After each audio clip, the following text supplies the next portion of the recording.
Bonjour ou rebonjour à tous, on est sur Grand Lille TV, on va vous proposer du volley, du beach volley pour être précis. On est en plaqueur du Vieux-Lille à deux pas de la Grand Place, à 2 pas du Palais de Justice de Lille. Il y a eu plus de 600 tonnes de sable qui sont devant nous pour pouvoir venir jouer ce tournoi qui a duré pendant une petite semaine. Et puis on est avec Olivier Leca, l'entraîneur du TLM, plus de 110 sélections en équipe de France, qui va nous faire partager un petit peu son expertise du volley, son expertise même du beach pour assister à cette finale qui oppose l'équipe de France. Et ça fait plaisir que les filles, les tricolores, soient en finale sur cet événement. Et cette équipe de France va affronter l'équipe de Suède. Bonjour Olivier. Bonjour. Alors, on n'est pas bien là avec ce beau soleil et avec ces deux équipes qui vont assurément nous proposer un super spectacle. Et en plus, les tribunes sont en train de bien se garnir. Non, on l'a dit tout à l'heure en prise d'antenne, c'est un lieu magique, c'est une organisation parfaite avec des joueurs et des animateurs qui ont le sens du spectacle. Donc c'est un petit peu plus décontracté, un petit peu plus fun que ce que l'on peut connaître en indoor. Et ça fait du bien, ce petit côté un petit peu plus frais, un petit peu sexy. Et le public s'y prête volontiers. Je pense que c'est un grand plaisir pour les joueuses et les joueurs d'évoluer dans des endroits aussi sympas que ceux-là. Alors cette finale va opposer donc l'équipe de Suède, qui est d'ailleurs championne de Suède en titre. Et cette équipe de Suède, elle est composée de Camilla Nilsson, qui a 30 ans, et qui est associée à une joueuse un peu plus jeune, mais pas moins talentueuse, Tadva Joken, qui elle a 25 ans. Alors j'en ai discuté un petit peu avec elles deux, elles sont aux alentours de la 70e place mondiale. C'est un duo qui s'est créé l'année dernière. Et ça risque d'être un match assez serré, puisque je crois que cette équipe de Suède qui va affronter l'équipe de France, elles se sont déjà jouées en poule et ça a donné un match assez serré. Assez serré puisque les Françaises l'ont emporté, mais seulement sur le score de 21-18 et de 21-19. Donc ça devrait donner une belle confrontation. Rappelez-nous un petit peu, Olivier, les subtilités du beach et puis les enjeux d'une finale comme ça. Déjà, la finale, c'est forcément totalement différent. Il y a beaucoup d'engagement, beaucoup d'excitation. Et après, les subtilités, vous allez avoir un rapport de force qui s'établit avec souvent une joueuse qui va être spécialiste de tout ce qui se passe au filet, au niveau du bloc, qui va faire ses annonces avec une joueuse au service. Et après, l'organisation offensive consiste à travailler ou en finesse ou en puissance dans les angles ouverts. Alors justement, vous parliez de service. Eh bien, le premier service, il a été celui de Mathilde Giordano, l'une des deux joueuses de l'équipe de France et qui a décroché le premier point de cette finale. 1-0 pour l'équipe de France et toujours Mathilde Giordano au service.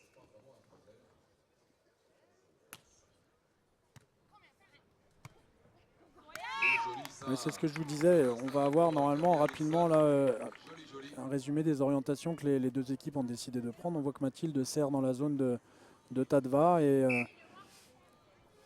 peut-être sensiblement la joueuse la moins performante offensivement.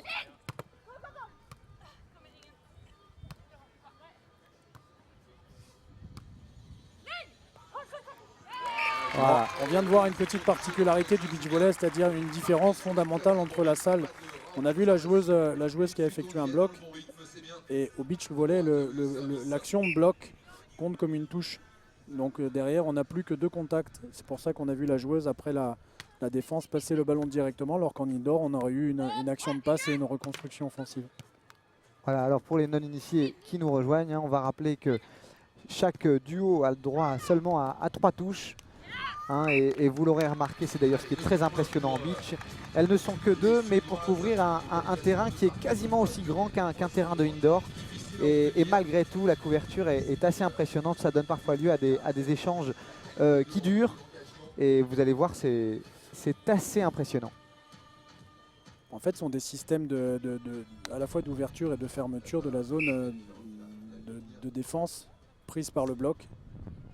Et après, la joueuse en défense a la responsabilité de défendre la frappe puissante à l'ouverture du bloc et d'être en capacité à courir pour aller couvrir une zone sur sur les endroits où l'attaquante va placer les ballons. Donc c'est toujours une alternance de système avec, comme en salle, hein, on connaît les joueurs et les joueuses en face et on sait un peu quelles sont leurs tendances. Donc il faut arriver rapidement à trouver les bons systèmes qui vont nous permettre de performer. On voit qu'il y a beaucoup de prise de risque au service en ce début de set.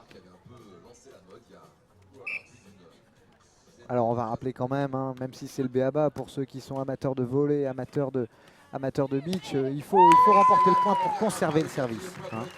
Oui, tout à fait. Ou le récupérer, ou le conserver. Et ça fait 4-3 pour les Françaises. Mathilde Giordano qui est associée à Déborah Giaoui.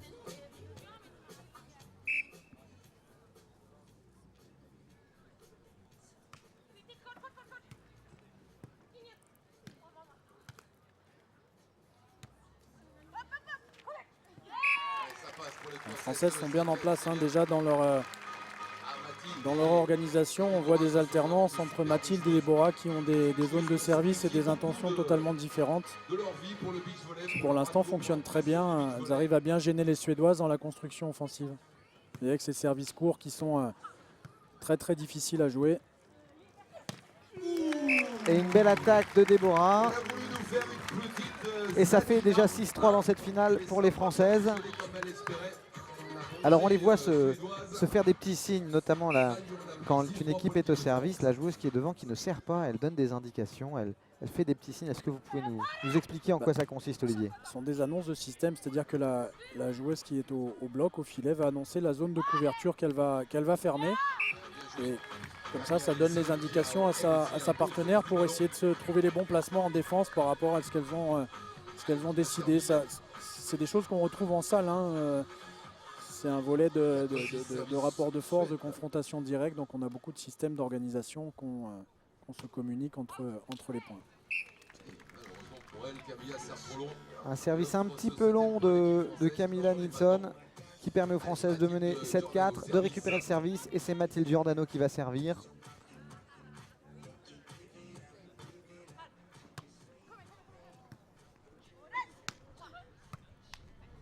Les Françaises ont une belle mobilité là, sur les situations de mauvaise réception suédoise. Ouais, Tadva qui sauve un petit peu l'échange parce qu'elles étaient mal embarquées là dans cet échange et puis finalement qui parvient à marquer le point sur une réception ratée de Mathilde Giordano. Ça fait 7-5, toujours pour l'équipe de France.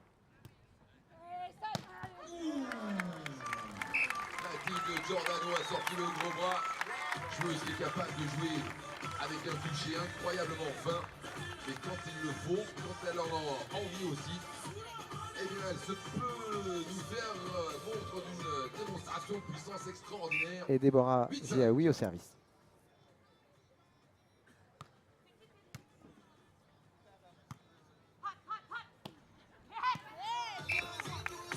Voilà, ça c'est vraiment la grande particularité du beach, hein, arriver à alterner au niveau des frappes offensives, des ballons comme ça qui vont être enroulés, joués avec beaucoup de précision dans la zone au-dessus du bloc, avec plus ou moins de profondeur.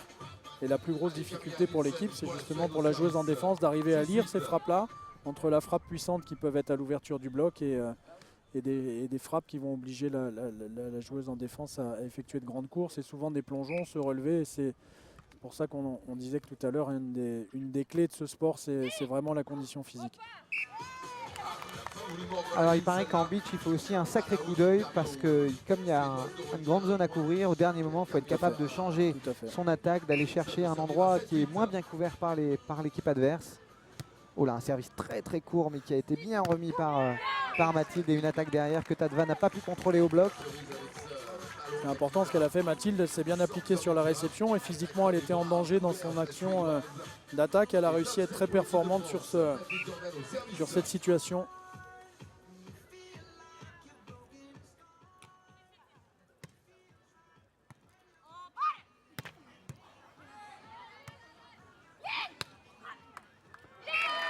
Et voilà, on parlait de coup d'œil.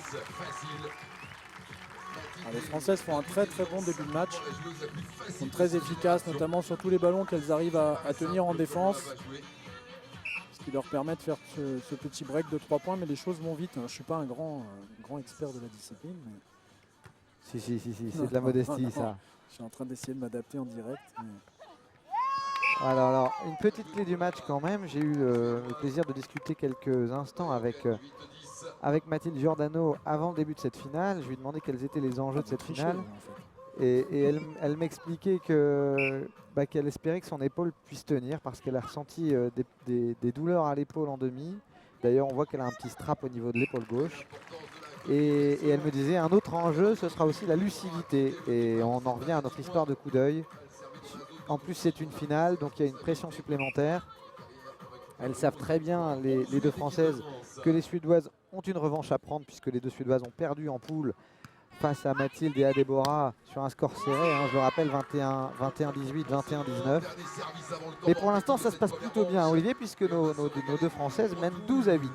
Vous parliez de lucidité, mais c'est souvent lié, la lucidité est souvent liée aussi à votre état de fraîcheur, et je pense que les Françaises et les Suédoises aussi sont prêtes pour jouer ce genre de match. Elles sont en parfaite condition physique. Allez, on va souffler quelques petites secondes sur ce 9e point obtenu par les Suédois. C'est bien, en tout cas, on félicite Déborah. Alors comme en indoor, on peut le dire, il y a aussi la possibilité de prendre des temps morts au beach. Alors là, vous avez les temps morts. Il y a un temps mort technique qui est pris quand la somme des deux scores atteint 21 points. Et après, chacune des deux équipes a un temps mort par set. Et on a aperçu les deux Suédoises qui en ont profité pour échanger un maximum sur l'aspect tactique qui est très important au beach. Ça nécessite une grande complicité et des qualités d'entente parce qu'elles n'ont pas de coach. Les coachs sont là mais sont des préparateurs, c'est-à-dire qu'ils les entraînent, qu'ils les préparent pendant les échauffements, qui débriefent après, mais ils n'ont pas le droit, un peu comme au tennis, d'intervenir en direct sur les parties. Donc c'est encore une autre spécificité de ce sport et ça demande beaucoup d'autonomie. Pendant que la réalisation nous a proposé de très beaux ralentis sur les échanges de cette première manche. Ça fait 12-9. Allez, retour au jeu sur le central dans cette grande finale féminine du Lilo Beach édition 2014.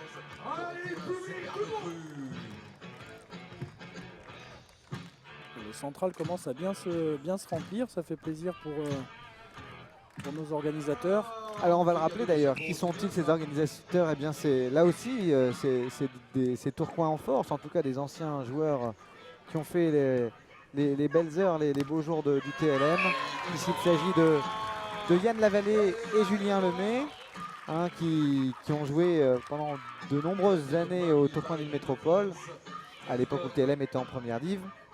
Et ce qui sera à nouveau le cas à partir de la prochaine saison, puisque sous la houlette d'Olivier qui commente avec moi cette finale, eh bien le TLM va remonter en élite du volley français à l'issue d'un match exceptionnel face à Nice en finale de play-off. C'était à Coubertin, je crois.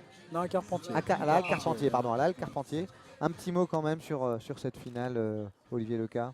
Les finales, elles sont très belles, voire magnifiques quand vous les gagnez. Donc celle-là, elle était très belle et magnifique, pleine d'émotions. Et ce que je retiens le plus aujourd'hui, c'est plus des émotions, au-delà du très beau boulot qu'on a fourni tout au long de la saison, notre montée en puissance.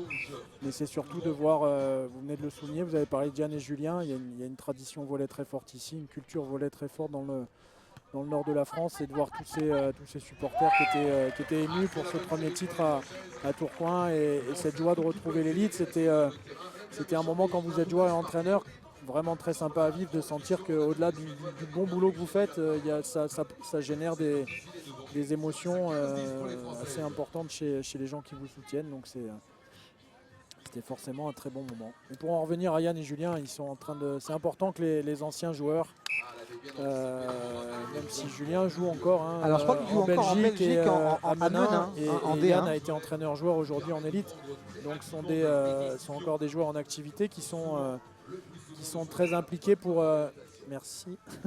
qui sont très impliqués pour leur sport, et ça c'est hyper important, et ça nous produit des bons week-ends comme cela. Julien Lemay, donc qui joue toujours en tant que libéraux, c'est sa spécialité.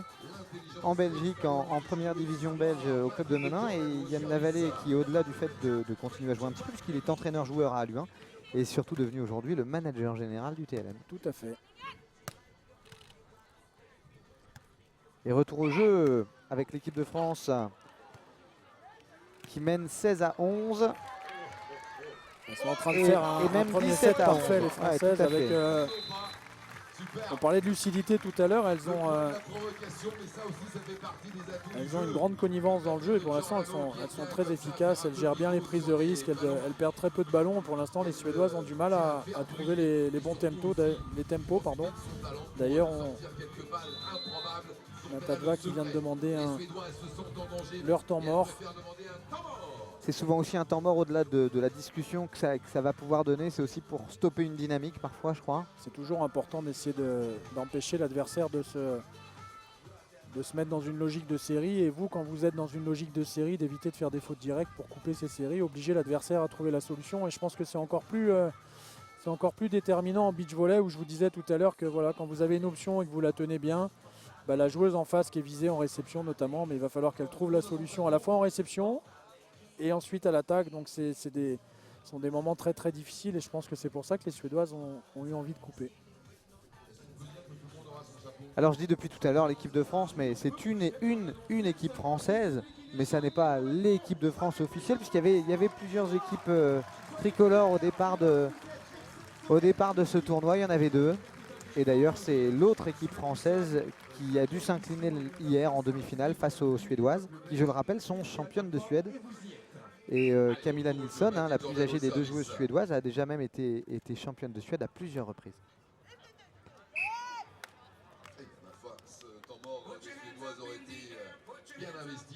Temps mort payant pour les Suédoises avec cette petite faute, cette grosse prise de risque de Mathilde.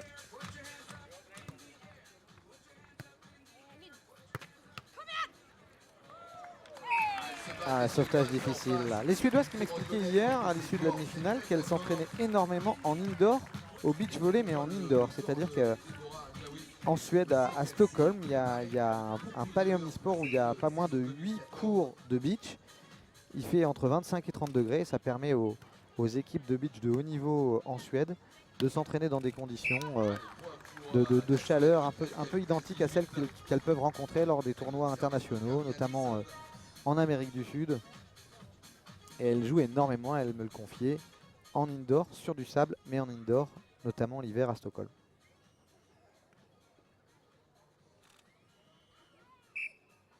C'est une discipline qui a pris un très bel essor, notamment en Europe, avec pas mal de nations aujourd'hui, comme la Hollande, comme les pays baltes, comme les pays du nord de l'Europe qui produisent de très belles doublettes, que ce soit des doublettes féminines ou masculines. Et on s'aperçoit qu'aujourd'hui, le niveau européen est devenu un niveau très très élevé qui peut concurrencer maintenant sur certaines étapes mondiales.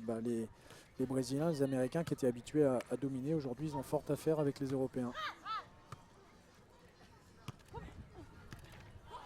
Est-ce qu'il y a de grosses différences, Olivier, entre les nations fortes en volley indoor et les nations fortes en beach? Non, j'ai l'impression qu'on retrouve les nations culturelles où il y a des gros réservoirs de joueurs et de joueuses avec une culture de la pratique et... Oula. Ah, ouais. Mathilde qui est passée un peu à côté de sa mise en jeu là. Mais bon, elles ont une marge dans ce premier set. Elles mènent 20-14 les deux Françaises. J'en parlais avec un joueur français tout à l'heure. C'est ce qui est un petit peu dommage en France, c'est qu'il y a très peu de joueurs indoor qui à un moment donné n'aient pas envie de tenter ce challenge du beach volley, parce que je pense qu'il y a des joueurs qui ont des qualités et qui pourraient faire une deuxième partie de carrière sur cette activité et vivre de bons moments aussi sur les étapes mondiales. Une petite pause avant l'entame de la deuxième manche, puisque les Françaises viennent de remporter la première manche, le premier set sur le score de 21-14. de bon augure dans cette finale.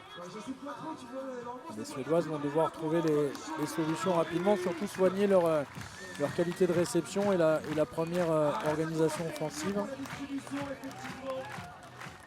Début du deuxième set va être un des moments clés de cette finale.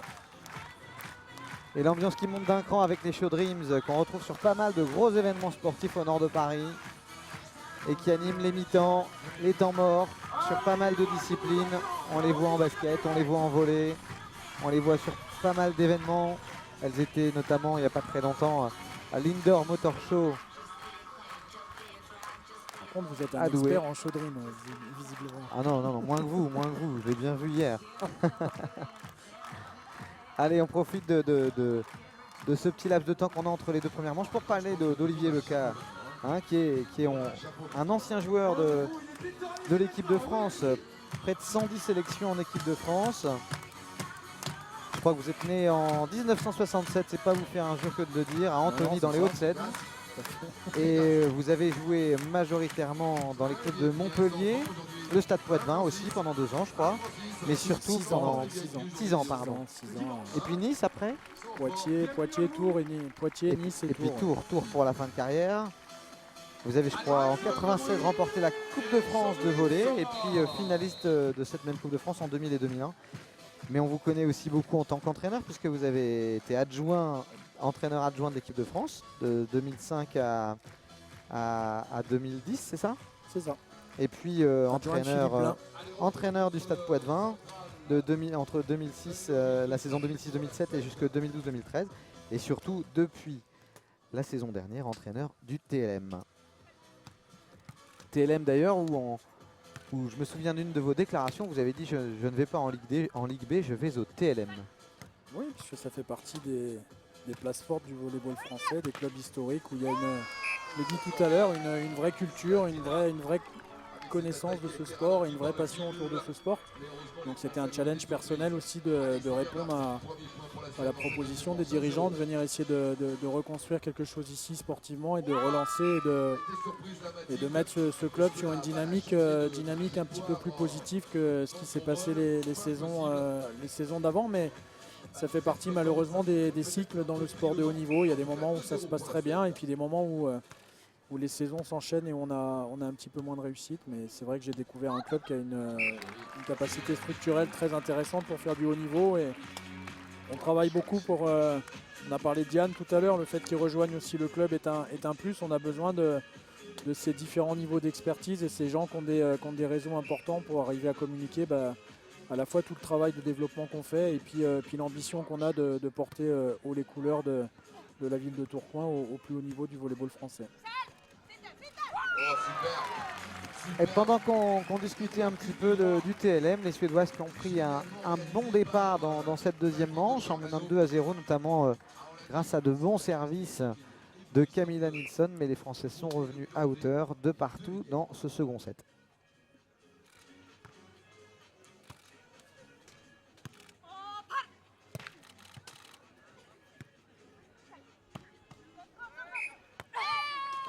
C'est un peu sévère. Considéré comme porté par l'arbitre de cette rencontre. Et voilà. C'est ça, c'est-à-dire que selon la position des mains, soit Voilà, on a l'impression que c'est une touche, soit on a l'impression que le ballon a été légèrement porté. Les contacts accompagnés sont prohibés dans cette discipline, donc même à la passe, c'est vraiment par moments très compliqué. C'est là où je trouve que les joueurs et les joueuses ont énormément progressé dans l'adaptation et le choix qu'il y a à prendre un contact haut à la passe ou un contact en bas en fonction de comment on est placé. Les Françaises sont très bien en place au niveau... Oh oui. Oh là là, ouais, il y avait comme un trou et Camilla Nilsson en a profité. Pourtant les Françaises avaient fait un gros boulot au filet, une belle présence au bloc. Les Françaises qui prennent leur tournant en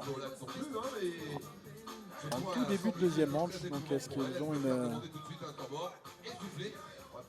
un petit coup de barre physique? C'est vrai que le début du deuxième set nous a déjà livré 2-3 gros échanges et que on sent qu'elles ont besoin de souffler et surtout de peut-être psychologiquement pas laisser les Suédois s'installer dans la réussite. Tout à fait.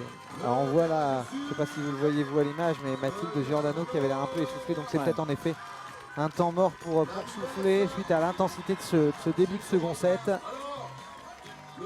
C'est ce qu'on disait tout à l'heure, hein, donc c'est elle qui pour l'instant est visée, c'est elle qui doit assurer la réception, faire tous les enchaînements à l'attaque, tous les ballons sont rendus dans cette logique-là aussi. Donc elle vient, entre le premier set et le début de ce deuxième set, elle vient de produire énormément d'efforts. Donc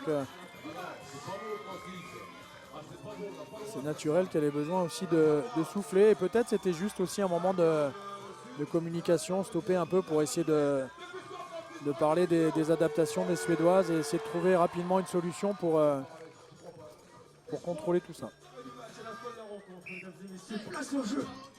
Et au service, Camilla Nilsson, la Suédoise, 3 partout.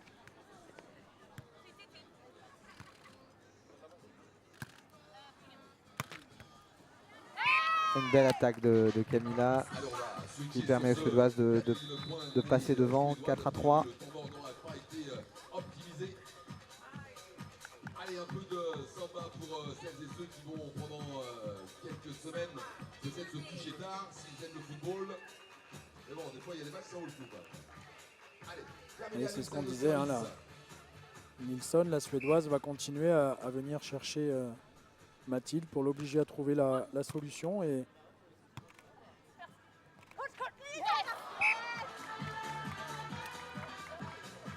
Françaises sont un petit peu dans le dur. Là. allez, attention Mathilde, attention les droits.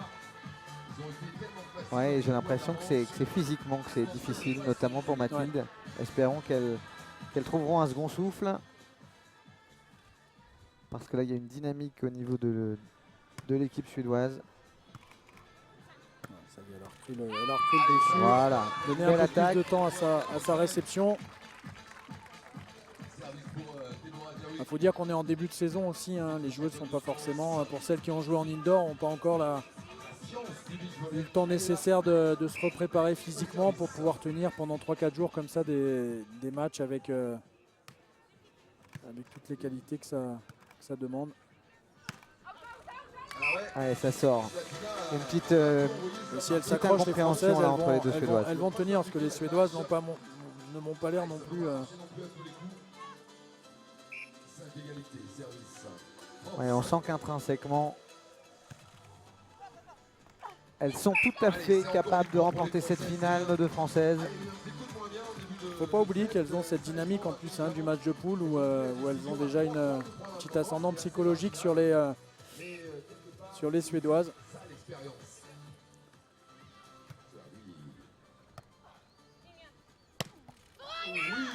Les Suédoises qui me disaient quand même qu'elles comptaient bien tout faire pour prendre leur revanche hier.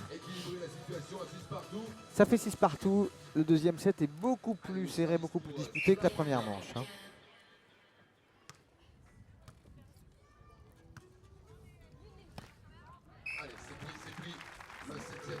Alors que Laurent Capet est en train de nous rejoindre. Laurent Capet qui commentera la finale messieurs dans quelques instants. À l'issue de cette finale dames, on peut le dire déjà, hein, une finale messieurs qui verra s'opposer une équipe belge aux Estoniens, des Estoniens qui ont été assez impressionnants pendant tout le tournoi. Les deux équipes en finale ont fait vraiment une première partie de tableau très impressionnante. Et c'est toujours aussi serré concernant la finale dames, 7 partout au service Camilla Nilsson.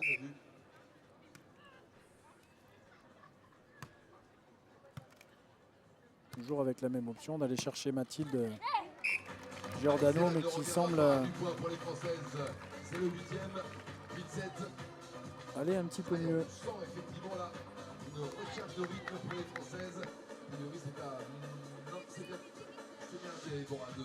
Un petit mot sur l'autre équipe de France hein, qui était forcément très déçue à l'issue de la demi-finale perdue hier face aux Suédoises, le duo Longuet-Adelin, qui n'a pas trouvé les clés vraiment pour contrer Camilla et Tadva. Et d'ailleurs, les deux autres Françaises espéraient bien être vengées aujourd'hui par leurs copines Déborah et Mathilde au service Tadva.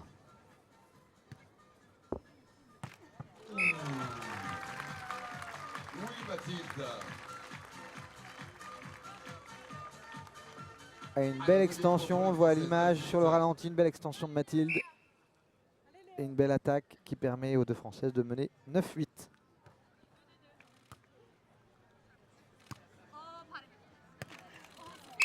Et ça passe, ça passe, ça passe. Pas de... Camilla Nilsson est beaucoup plus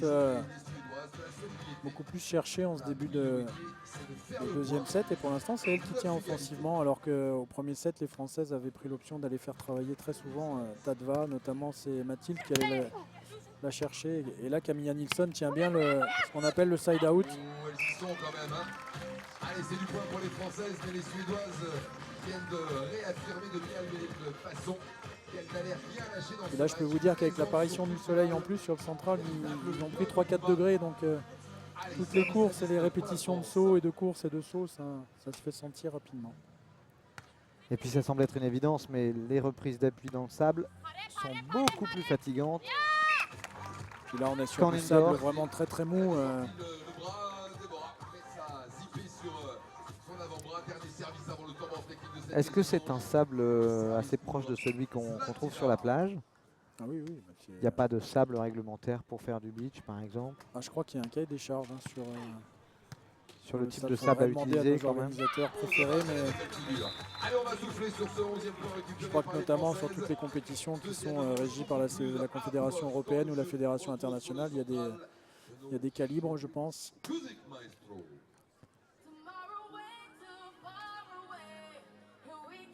Ça fait 11-10 pour les deux joueuses suédoises dans cette deuxième manche. Physique, grâce. C'est super.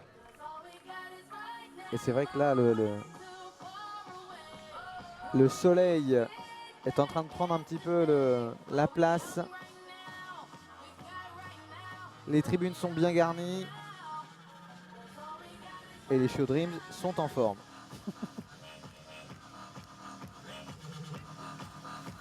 Elles ont mis l'ambiance toute la semaine, les Show Dreams. Alors on peut le dire, il y a un tournoi. Il y a un tournoi dans le tournoi qui est bien sûr celui auquel on assiste là, qui est le tournoi professionnel, mais il y a eu aussi un tournoi partenaire, il y a eu aussi un tournoi amateur, Maximum de bruit pour les il y a eu des Show scolaires, il y a eu du monde vraiment toute la semaine. Il y a beaucoup d'animations qui sont faites en marge de la compétition, de l'exhibition avec les professionnels. Et c'est ça, je trouve, qui est intéressant dans ces concepts, c'est qu'on offre à tout le monde et ce qui fait qu'il y a un engouement populaire très fort autour de cette organisation depuis un bon nombre d'années maintenant. Toujours avec un esprit de convivialité, avec un état d'esprit, notamment on le voit là, les jeunes filles ont envie de gagner, mais on voit que ça joue avec beaucoup de fair play, beaucoup de complicité même. Je crois que le fait de travailler sur ces circuits où chaque semaine on se retrouve dans des endroits différents crée aussi du lien entre les athlètes. Oupa, avec le filet. Un petit peu aidé par le filet, Déborah là, qui permet à la France de repasser devant 12-11. C'est le bon moment peut-être pour faire le break là, Olivier. Allez, on va commencer à arriver dans ce qu'on appelle en sport de haut niveau le money time. Il va falloir limiter les fautes et être très, très performant. Ça sort. La Suédoise malheureusement a un peu dévissé. On va pas non plus crier au scandale pour les Françaises. Il est pris ce 13e point, 13-11. Et la stratège. Ça fait un petit bout de temps qu'il n'y a pas eu 2 points d'écart dans ce deuxième set. C'est bien servi, ça l'a complètement annihilé. Avec le filet Déborah en ce moment. Et 14-11, elles prennent l'ascendant au meilleur moment, nos deux Françaises, là, Mathilde et Déborah. Et puis je crois qu'elles ont récupéré aussi des gros efforts qu'elles ont fait dans le premier set parce qu'elles se sont beaucoup engagées, investies sur beaucoup d'actions défensives notamment et de contre-attaque, et ça pèse à un moment forcément. Ouais, un bon coup d'œil là à l'instant de Par contre, je maintiens, Camilla. encore une fois, c'est facile toujours quand on est avec du recul, mais je trouve que Camilla Nilsson est offensivement la joueuse la plus dangereuse aujourd'hui, et à chaque fois qu'elle a à jouer, que les Françaises prennent l'option de la faire travailler, pour l'instant elle tient bien ce niveau de performance. Alors que Tadva Joken est beaucoup plus en difficulté aujourd'hui justement sur ses phases offensives. Elle est peut-être plus à l'aise, Tadva, sur les réceptions. Mais elle a peut-être un peu moins le gabarit aussi pour être dangereuse en attaque. Ça peut être un ballon très important celui-là. Voilà. Et Déborah, elle est présente aussi en attaque. 16-12 pour nos deux Françaises. Elles sont plus très loin d'une victoire là. Hein. Ah, c'est dur pour les Suédoises. Hein. Elles ont perdu le match de poule, elles ont perdu le premier set et elles pensaient recoller un petit peu dans ce match. Et elles sont à un moment décisif, encore 4 points derrière. Donc c'est psychologiquement, ça doit être difficile pour elles. Et d'ailleurs, je crois qu'elles viennent de demander un temps mort. Ouais, c'est difficile, d'autant plus qu'on imagine bien que si les Suédoises remportent le second set, elles auront un ascendant psychologique en vue de la troisième manche, là où les Françaises marqueront forcément un petit peu le pas, puisqu'elles n'avaient pas perdu de set face à elles en match de poule. Mais pour l'instant, c'est plutôt bien parti pour Déborah et Mathilde. Ouais. 16-12. Moi, je suis confiant pour nos petites Françaises là, qui un petit peu inquiétantes en début de seconde manche, mais qui là ont retrouvé à la fois leur énergie, leur calme et leur efficacité. Regardez à l'image comme il y a du monde ici, en plein cœur du Vieux-Lille.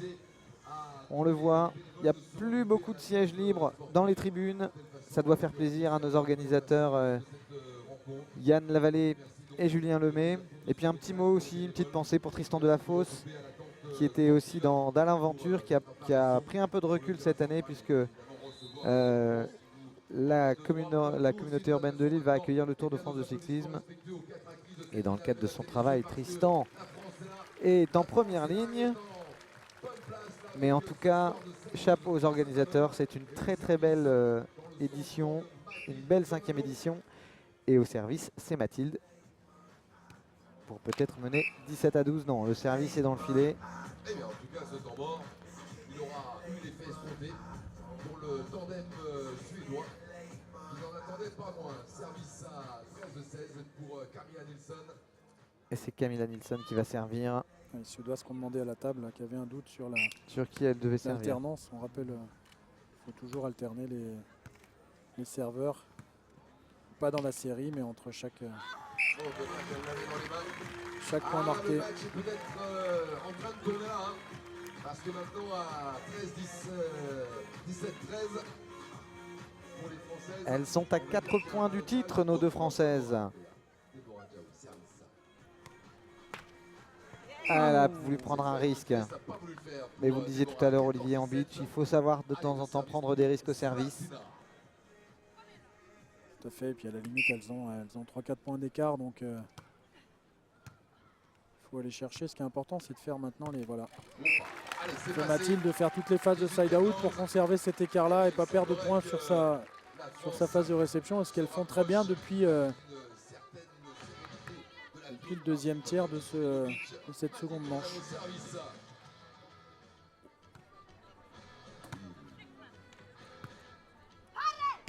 Vous voyez, on va chercher, voilà, Tadva au niveau de la réception. Et on met en place le jeu défensif. Ouais, une super remise de Déborah. Ils vont y laisser des plumes, les Suédois, sur ce point.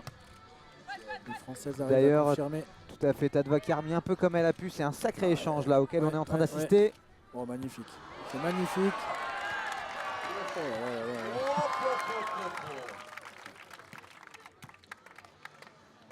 Commence à être dur physiquement là.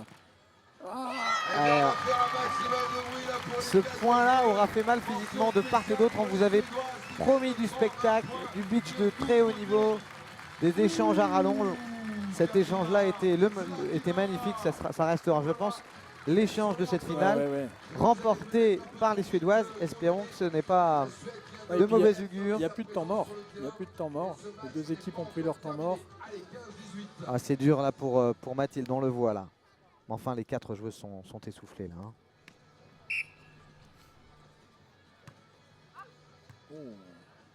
C'était bien servi ça par Camilla Nilsson. Allez, Solide Mathilde au meilleur moment. Et ça fait 19-15 Olivier, ça se rapproche. Ouais.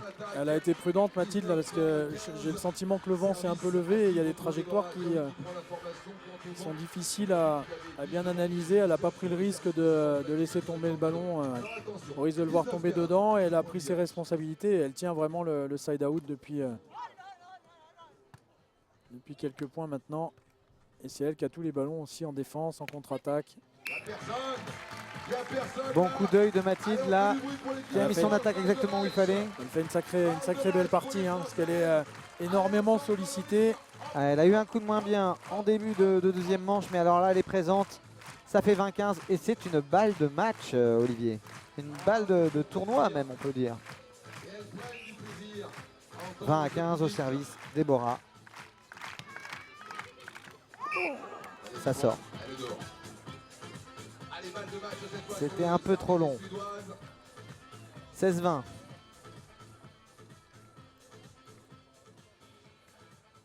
Et Tadva Joken au service.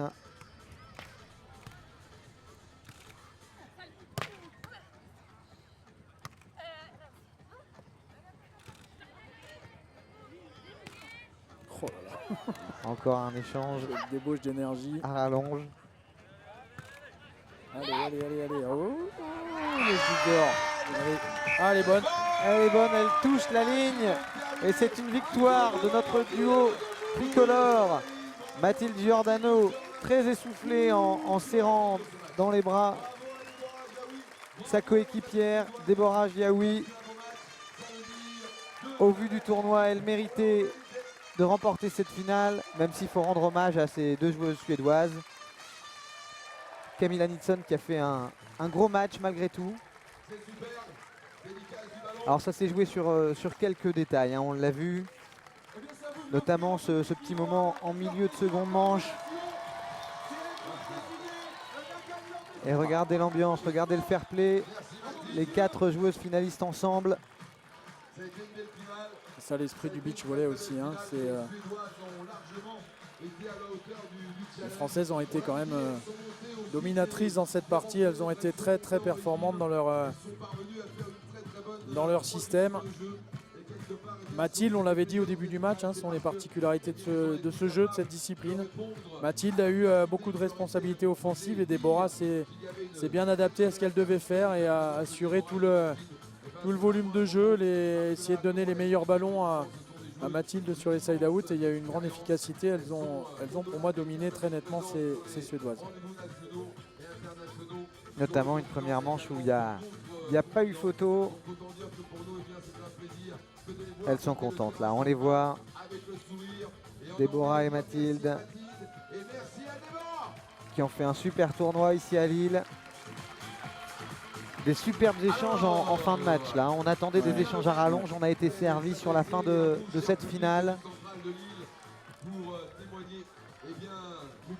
Et puis on va saluer encore une fois toutes les équipes qui ont participé à ce beach féminin. Il y avait des Espagnols, Lozano et Campisi. Il y avait un duo autrichien aussi avec Rimser et Swoboda.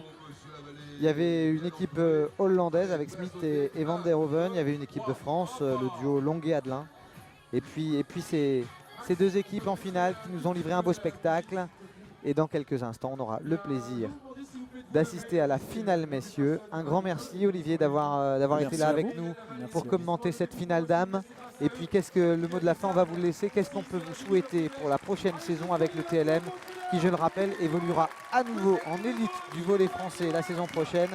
L'équipe de Tourcoing, qui est une équipe historiquement connue dans le volley français, qui sera à nouveau parmi l'élite. Qu'est-ce qu'on peut vous souhaiter pour cette prochaine saison?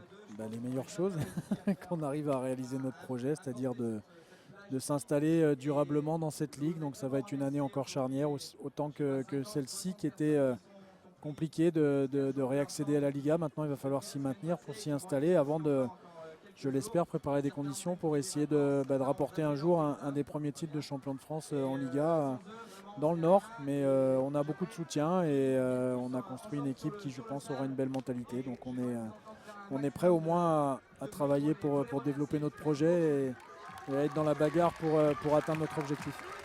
Eh bien Olivier, c'est tout le mal qu'on vous souhaite. Et puis on essaiera de vous suivre avec Grand Lille TV la saison prochaine avec Tourcoing. Encore bravo à cette équipe française, Mathilde Giordano et Déborah Giaoui, qui l'emportent en finale face au duo suédois composé de Camilla Nilsson et Tadva Joken. Merci encore Olivier Leca d'avoir été avec nous pour commenter cette finale dames et à dans quelques instants pour la finale messieurs. Merci.